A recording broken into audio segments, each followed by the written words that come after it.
समस्ते तो छोट माछ पत्रपोड़ा खाई केबे बड़ माछर पत्रपोड़ा खाई कि निश्चय ट्राए करूँ निश्चय पसंद आसो।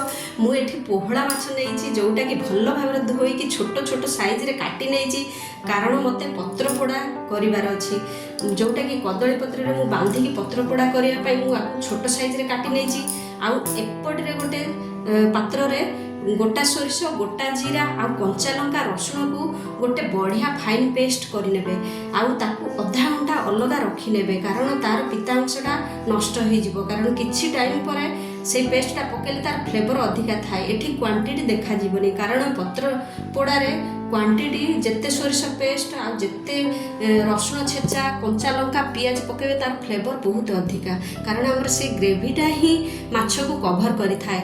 आउ सेथिरे हळदी गुंड लंका गुंड जीरा गुंड लूण आउ सोरिष तेल गोटे 2 चामच पकई नेबे तार फ्लेवर माने भाभी पारिबेनी पखाळ बहुत बढ़िया। आम ओडियांकर एटा निहाती फेवराइट कारण ये माछ देखु केड़े सुंदर आकार रे कभर हो जाइए। किछि टाइम छाड़देवे 15 मिनिट निहाती अलग रखिने।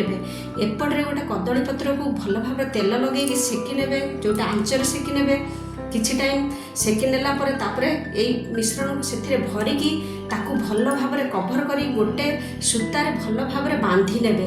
बांधि नहीं कि आउ जदि जहार चूल्हा थी डायरेक्ट चूल्हा कोईला रे से माने पोड़ी पारे आउ जार गैस थी से तावा उपर टिके तेल देकी पत्रपोड़ा मिश्रण को तापर थोईदेवे मिनिमम 20-25 मिनिट थोई दिंतु आउ गोटे ढांकण दे दिंतु 25 मिनिट पर से माछ फ्लेवर रो गोटे स्मेल बहुत बढ़िया आसीबो।